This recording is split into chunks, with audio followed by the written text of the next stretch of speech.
नमस्कार साथियों, मैं शिशुपाल ढोकिया, व्याख्याता राजनीति विज्ञान, राष्ट्रीय उच्च मध्य विद्यालय जामा की कहानी। नमस्कार सभी को। आज शिक्षक दिवस के अवसर पर आने का, साथियों से रूबरू होने का मौका मिला। मेरे से रहा नहीं गया कि आज शिक्षक दिवस के अवसर पर साथियों के साथ कुछ विचार साझा किए जाए और एक राजनीति विज्ञान के प्रारंभ से कुछ टॉपिकों पर चर्चा की जाए और सारा सारगर्भित ज्ञान एक ही जगह आपको उपलब्ध कराने का प्रयास करने की कोशिश कर रहे हैं आप।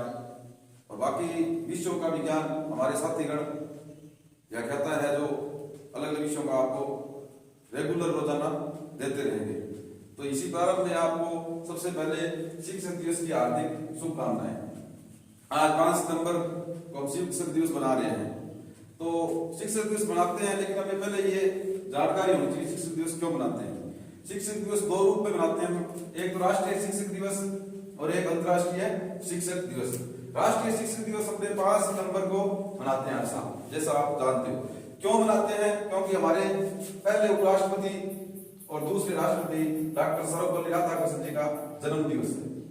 ये राधाकृष्णन जी का जन्म 5 सितंबर 1888 को तमिलनाडु में हुआ था। सर्वपल्ली एक इनका पुश्तैनी गांव है, इसीलिए उनके नाम के आगे सर्वपल्ली लगता है। वहां की परंपरा भी दक्षिण भारत में अपने गांव के या बुजुर्गों का नाम अपने नाम के आगे जोड़ने की।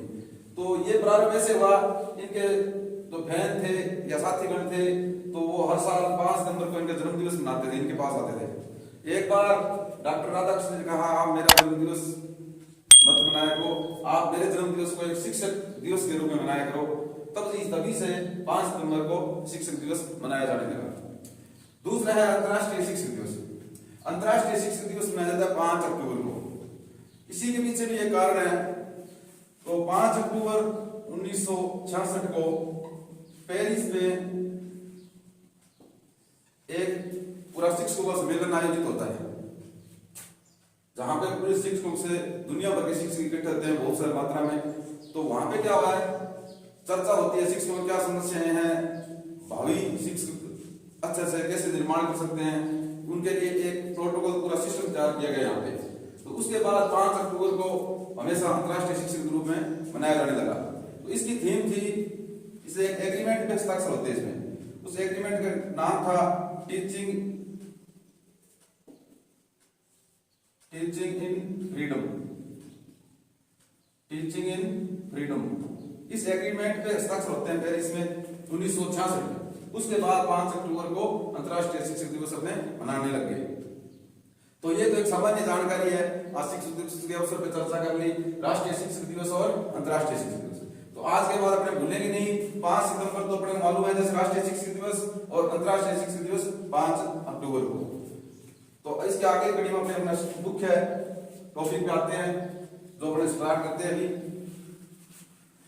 भारतीय संविधान का निर्माण। भारतीय संविधान के देखो, भारतीय संविधान का निर्माण, इसके अंदर देखेंगे सबसे पहले संविधान सभा का गठन।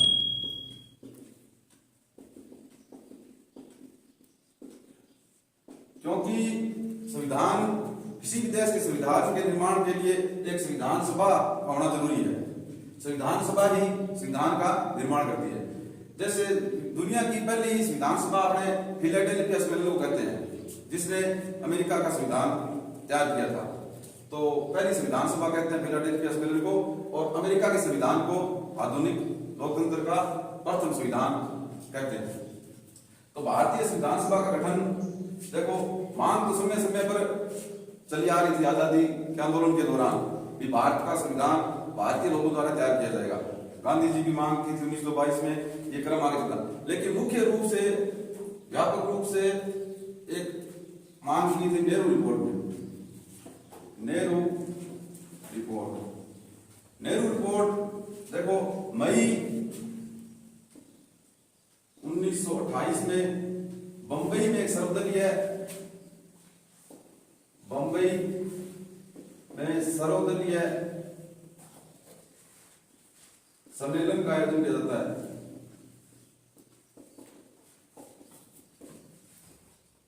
आयोजन किया गया जिसमें भारतीय संविधान की भावी रूपरेखा तैयार करने का कार्य सौंपा गया।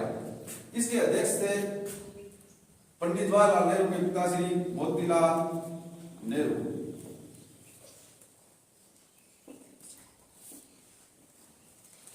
तो इसी कारण प्रथम व्यापक रूप से दृष्टि की गई थी इस नेहरू रिपोर्ट के अंदर।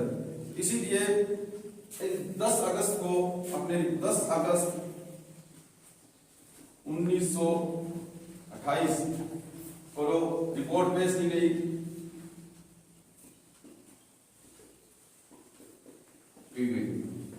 देखो 10 अगस्त 1928 को भारतीय संविधान किस तरह से तैयार होगा, उसके मुख्य सिद्धांत कौन से होंगे, ये सारा 10 अगस्त 1928 को जो नोर रिपोर्ट प्रस्तुत की गई थी उसमें बताया गया। तो इसके आगामी क्रम में देखो 1900 अब एक इसको नेहरू रिपोर्ट को भारतीय संविधान का ब्लूप्रिंट भी कहते हैं। ये याद रखने वाली है, भारतीय संविधान का ब्लूप्रिंट किसको कहते हैं, नेहरू रिपोर्ट को। इसके बाद 1928 के बाद 1934 के अंदर M.N. राय द्वारा संविधान निर्माण की मांग रखी गई। यह तो अपने इतिहास की 2 घटनाओं पर चर्चा की है, जो आगे संविधान सभा के गठन में जो एक क्रमबद्ध चरण था। नेहरू रिपोर्ट के बाद M.N. राय ने 1934 ईस्वी के अंदर। अब अपने देखो मुख्य अंग्रेजों ने कब स्वीकार की, ये अपने थोड़ा सा याद रखने वाली बात है कि अंग्रेजों ने सर्वप्रथम भारतीयों द्वारा भारत के संविधान के निर्माण की बात कब स्वीकार की। अगस्त प्रस्ताव में एक पॉइंट एक चीज एक प्रश्न के रूप में होगी और याद रखने वाली। अगस्त प्रस्ताव 8 अगस्त 1940, जैसे बात करें तो 8/8/1940 को इसके अंदर सर्वप्रथम ब्रिटिश सरकार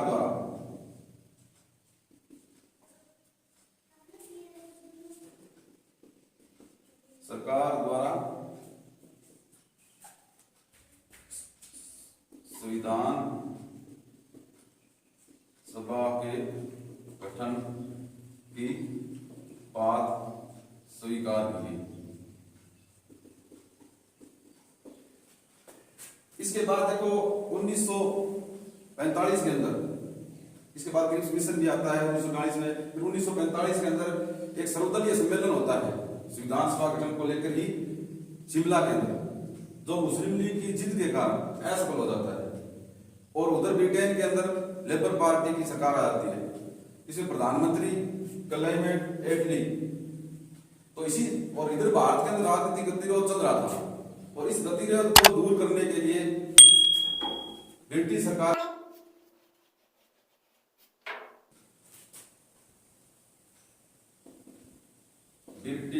ने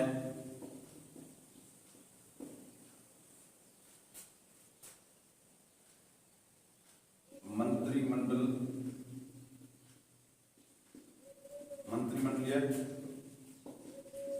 आयोग का गठन कर भारत भेजा। देखो मंत्रिमंडलीय आयोग, इसको दूसरे शब्दों में कैबिनेट मिशन भी कहते हैं, कैबिनेट मिशन। अब लगभग साथी हमें पढ़ते हैं कैबिनेट मिशन के बारे में, लेकिन कई बार शब्द नाम चेंज कर देते हैं मंत्रिमंडलीय आयोग, तब अपने क्या होते हैं सिर्फ थोड़ा कंफ्यूज हो जाते हैं। कैबिनेट मिशन है वही मंत्रिमंडलीय आयोग है। इसमें 3 सदस्य थे, कुछ एक 3 सदस्य ये था ये, इसमें देखो प्रथम तो थे Pethick Lawrence, number 2 Stafford Cripps, number 3 A.B. Alexander. ये 3 सदस्य थे। इसमें देखो पैथिक लॉरेंस थे, ये भारत के सचिव थे उस समय, भारत सचिव। भारत सचिव का एक पद होता था जो ब्रिटेन के मंत्रिमंडल में भारत के संबंधित जो भी कामकाज है उसके शासन संबंधी व्यवस्था की देख रेख करता था। तो आप सभी साथियों से क्वेश्चन है, आप मैसेज करके जरूर बताएंगे, फिर इस पे आगे चर्चा करें। भारत सचिव का पद सर्वप्रथम भारत में कब सृजित किया गया था और प्रथम भारत सचिव कौन थे? तो ये भारत सचिव थे, ये इस आयोग के अध्यक्ष थे। ये 2 सदस्य थे स्टैफोर्ड क्रिप्स और A.B. अलेक्जेंडर। बार बार अब जो चीज अपने क्रमबद्ध पढ़ेंगे बार बार यहां से प्रश्न आते हैं और बार बार साथी कंफ्यूज हो जाते हैं, क्योंकि अलग अलग जगह अलग अलग अपने अधूरा ज्ञान पढ़ते हैं। तो अब देखो पैथिक लॉरेंस भारत सचिव अध्यक्ष, स्टैफोर्ड क्रिप्स और A.B. अलेक्जेंडर, इन्होंने भारत पहुंचने के बाद एक रिपोर्ट तैयार की और वो रिपोर्ट 16 मई 1946 को पेश की। 16 मई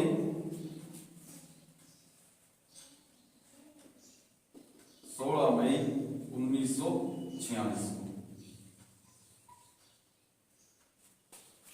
16 मई 1946 को।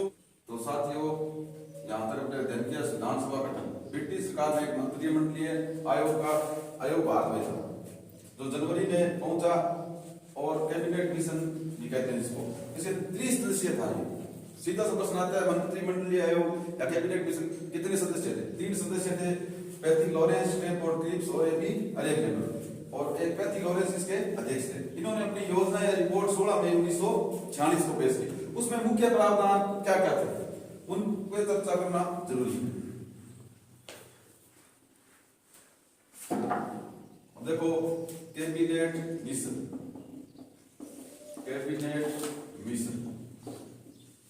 इसमें 16 मई 1946 को योजना प्रस्तुत की। इसमें मुख्य पहले तो बात कही गई थी एक भारतीय संघ के निर्माण की, जिसमें ब्रिटिश प्रांत प्लस देसी रियासतें शामिल होंगी।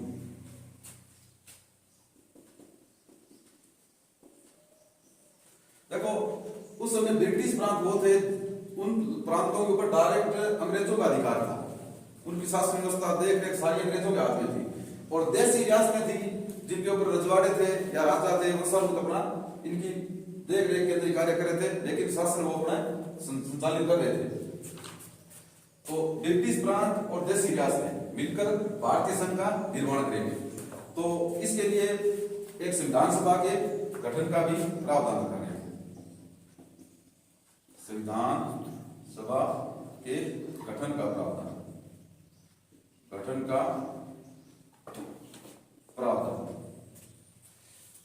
तीसरी बात थी संवैधानिक। इसमें देखो वयस्क मताधिकार को तो स्वीकार किया गया, लेकिन उस समय की भारत की राजनीतिक या अनांतरिक स्थिति ऐसी नहीं थी कि वयस्क मताधिकार करवा सके। इसी कारण संविधान सभा गठन हुआ था अपने अप्रत्यक्ष रूप से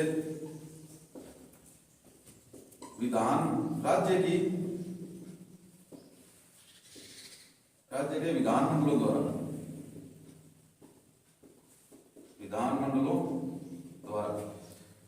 चौथी महत्वपूर्ण बात है पाकिस्तान के निर्माण की यहाँ पे कई साथी भूल जाते हैं या ऐसे अपने मन में याद कोशिश करते हैं कि पाकिस्तान के निर्माण की बात स्वीकार कर ली थी, लेकिन कैबिनेट मिशन योजना में पाकिस्तान के निर्माण की बात को खारिज कर दिया गया था। इस योजना में पाकिस्तान के निर्माण की बात स्वीकार नहीं की गई, स्वीकार नहीं की गई। दूसरा, अब अपने देखो 4 पॉइंट अपने सभी को याद रखने। पहला, भारतीय संघ का निर्माण होगा, कैसे होगा? ब्रिटिश प्रांत प्लस देशी राष्ट्र से मिलकर।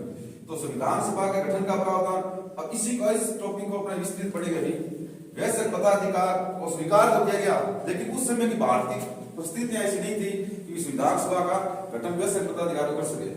इसी कारण अप्रत्यक्ष रूप से राज्य की विधानसभाओं द्वारा इनको निर्वाचन किया गया अप्रत्यक्ष रूप से, और पाकिस्तान के निर्माण की बात स्वीकार नहीं की गई। तो ये चारों टॉपिक अब अपने बात के संविधान सभा के गठन का क्या क्या प्रावधान किया गया था।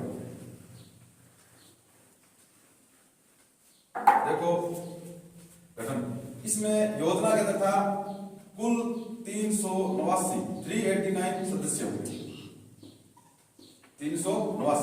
इनको डिवाइडेशन किया गया, देखो 292 तो ब्रिटिश प्रांतों से, ब्रिटिश प्रांतों से। यहीं पे अपने थोड़ा कंफ्यूज होते हैं, यहां पे याद रखना 92 प्लस 4 थे चीफ कमिश्नरी क्षेत्रों से, कमिश्नरी क्षेत्र,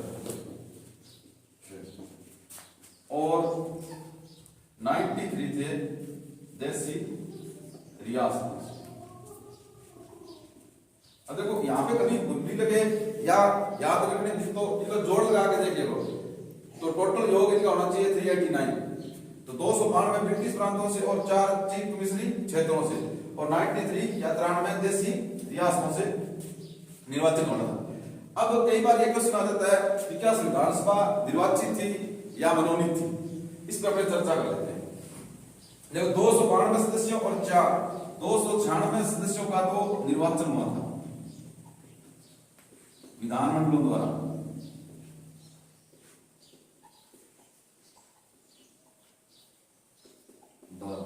और जो 93 सदस्य से देशी रियासत हो गए, इनको देशी वहां के जो शासक थे उन्हीं को ही मनोनीत करके संविधान सभा में भेजना था। तो 93 सदस्य थे, इनको क्या है मनोनयन होना था, मनोनयन या मनोनीत किए गए, मनोनीत किया गया। इस प्रकार देखो निर्वाचन भी हो गया और मनोनयन भी हो गया। तो मुख्य रूप से प्रश्न आते संविधान सभा क्या थी? तो क्या थी? आंशिक रूप से निर्वाचित और आंशिक रूप से मनोनीत। तो संविधान सभा अपने होगी आंशिक रूप से निर्वाचित और आंशिक मनोनीत, निर्वाचित और मनोनीत दोनों थे। तो टोटल सदस्य 389। अब इसके अंदर देखो राजस्थान के बारे में थोड़ा सा नजर डालते हैं हमें। राजस्थान के अंदर कुल 12 सदस्य संविधान सभा में शामिल थे, संविधान सभा में शामिल। अब इसके अंदर देखो मुख्य याद रखने में बात है, क्वेश्चन आ जाता है कि राजस्थान से कुल कितने सदस्य? तो 12 सदस्य, निर्वाचित पूछे मनोनीत पूछे, दोनों ही बात है, आंशिक निर्वाचित और आंशिक मनोनीत। क्योंकि ज्यादातर सदस्य मनोनीत थे, क्योंकि राजस्थान में सारी रियासतें थी, तो उन रियासतों के सदस्य एकमात्र ऐसा क्षेत्र था चीफ कमिश्नरी अजमेर मेरवाड़ा, यहां से निर्वाचन हुआ था। ये सदस्य कभी याद बार बार पूछते हैं, याद रखना जरूरी है। एक मात्र निर्वाचित सदस्य राजस्थान से पूछे तो अजमेर मेरवाड़ा से, और सदस्य का नाम पूछे तो मुकुट बिहारी लाल भार्गव, मुकुट बिहारी लाल भार्गव, ये यहाँ से निर्वाचित हुए थे। एकमात्र निर्वाचित सदस्य राजस्थान से वो भी बिहारीलाल भार्गव, और 11 सदस्य बाकी रियासतों द्वारा मनोनीत थे। जो आगे अपने आगे इसकी चर्चा करेंगे, अलग अलग रियासतों से कितने सदस्य थे उसके बारे में अपने चर्चा करेंगे। अब यहाँ ये विधानसभा का निर्वाचन, अब इसका निर्वाचन होता है आगे। इनको 3 क्षेत्रों में बांटा गया। 3 क्षेत्र कौन से थे निर्वाचन के? क्षेत्र ध्यान लिखते थे बड़े, या एक बार इसको मिटा देते हैं।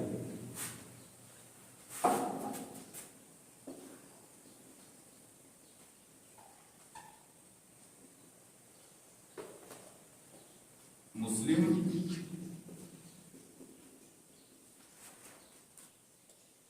क्षेत्र हो गया, और सिख,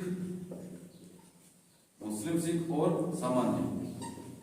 इन 3 क्षेत्रों या 3 प्रकार के आश्रम थे। 3 क्षेत्रों में चुनाव होना था। 3 समाज, मुस्लिम, सिख और सामान्य। तो ये 2 सदस्य थे, इसके अंदर नहीं था आरक्षण। ये सिर्फ 296 के अंदर थे। और चारों चीफ कमिश्नरी क्षेत्र शायद आपको याद होंगे। एक तो अपने दिल्ली चीफ कमिश्नरी क्षेत्र वर्तमान में जो केंद्र शासित प्रदेश है उसमें हुआ करते थे। डॉक्टर गवर्नर जनरल के अधीन हुआ करते थे। दिल्ली था, अजमेर मेरवाड़ा था,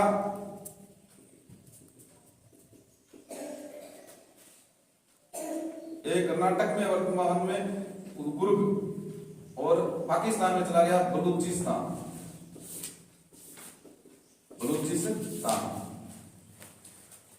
तो इस तरह से ये 4 क्षेत्रों से और 292 ब्रिटिश प्रांतों से। अब जुलाई अगस्त के अंदर इनके चुनाव होते हैं। विधानसभा के चुनाव आपको पता है अप्रत्यक्ष रूप से होते हैं। प्रांतीय विधानसभाओं द्वारा चुनाव होता है। अब चुनाव में देखो सबसे ज्यादा सीटें आई थी कांग्रेस को 208, और मुस्लिम लीग को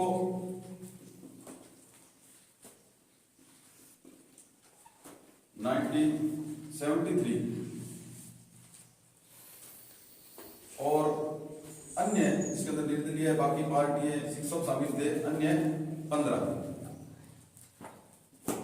इस तरह से सीटों का वजन। तो यहाँ पे मुस्लिम लीग को पता चल गया था कि बहुमत कांग्रेस के पास है, तो यहाँ पे मुस्लिम लीग ने विधानसभा का बहिष्कार कर दिया था। और एक याद रखने वाली बात यहाँ ये है, बार बार ये पूछते हैं कौन से जो महान नेता थे अपने का आंदोलन के, राष्ट्रीय आंदोलन में, जिन्होंने जो विधानसभा के सदस्य नहीं थे। तो सर्वप्रथम तो देखो मोहम्मद अली जिन्ना। ज्यादातर लोग कहते हैं ये विधानसभा के सदस्य नहीं थे, लेकिन ये क्या थे? विधानसभा के सदस्य थे। लेकिन मुस्लिम लीग के बहिष्कार करने के कारण ये विधानसभा में भाग नहीं गए इन्होंने, लेकिन ये विधानसभा के सदस्य थे। बाकी 3 मुख्य, काफी लोग थे लेकिन मुख्य 3-4 लोगों का नाम याद रख लेंगे तो अपना काम चल जाएगा। जिसमें सर्वप्रथम तो है महात्मा गांधी जी, ये विधानसभा के सदस्य नहीं थे। जयप्रकाश नारायण,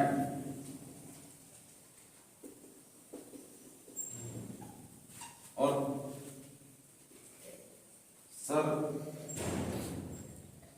तेज प्रताप सुप्रू जी, ये विधानसभा में सदस्य नहीं थे। महात्मा गांधी, जयप्रकाश नारायण, सर तेज प्रताप सुप्रू और मोहम्मद अली जिन्ना सदस्य थे। ये यहीं पे कंफ्यूज करते हैं अपने, ऑप्शन के अंदर यही मिलेगा। इसके अंदर मोहम्मद अली जिन्ना विधानसभा के सदस्य थे, लेकिन मुस्लिम लीग के बहिष्कार करने के कारण इस विधानसभा में भाग नहीं ले पाए। तो महात्मा गांधी जी, जयप्रकाश जी और सुप्रू जी, ये इन्होंने चुनाव नहीं लड़ा और ये विधानसभा में सदस्य नहीं थे। अगर ये 3 नाम अपने याद रख देंगे और मोहम्मद अली जिन्ना वाला मैटर याद रख लेंगे तो अपना ये क्वेश्चन गलत नहीं होगा। अब इसके बाद अपने चर्चा करेंगे नेक्स्ट वीडियो में, काफी लंबी हो रही है वीडियो। नेक्स्ट भाग में अपने विस्तृत चर्चा करेंगे संविधान का निर्माण कैसे होता है, इसकी प्रथम बैठक कैसे होगी, किस प्रकार के क्वेश्चन आ रहे हैं, किस प्रकार के क्वेश्चन। थोड़ा आज मैं पहली बार वीडियो बना रहा हूं, इसलिए जो भी सुझाव आप हमें रखने का प्रयास करें। धीरे धीरे इसमें अपने सुधार करेंगे। आपका सहयोग रहा, अपने मिलकर एक अच्छी ढंग से, सिस्टम से और बारीकियां जानते हुए पाठ्यक्रम को पूरा करेंगे और आगे विधानसभा की कार्यवाही, संविधान निर्माण, उसके पदाधिकारियों के बारे में अगली वीडियो में चर्चा करेंगे। धन्यवाद।